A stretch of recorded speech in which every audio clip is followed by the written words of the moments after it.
Hello quilt friends, here's what we're working on this week in the Laurel Wreath Sew Along. We're going to begin on step 14 and you're going to take some of your teal flowers.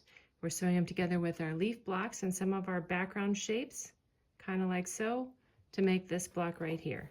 You will have 2 of those and 2 in this colorway right here, and I did watch the direction of this block so it's not facing this way and that the colors are in the right position. Then we are going to take some of our green pieces like this, and again we're doing folded corners on the end, so watch the angles that you make with the small one and the big one. Those are going to get sewn to some of our cream blocks like this piece first, then this piece, then the background piece. You will make 4 of those. Then turning the page in the pattern, we are on step 16. Then you're going to take some of these leaf pieces and you're going to add some of your navy background pieces like so and connect those. Then let me grab some more blocks here.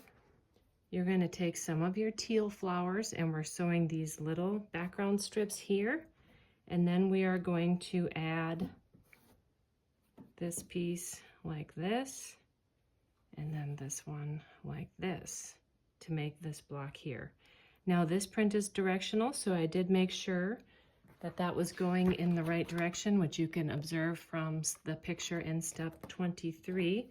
So I have one that's going that direction, one that's going this direction, and then I also have 2 blocks that are with this print.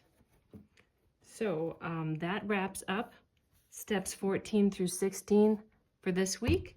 And I will meet you back here next week where we're going to be doing steps 17 through 19, I think. I don't have my sheet in front of me, but anyways, happy sewing this week. We'll see you back here in another week or so.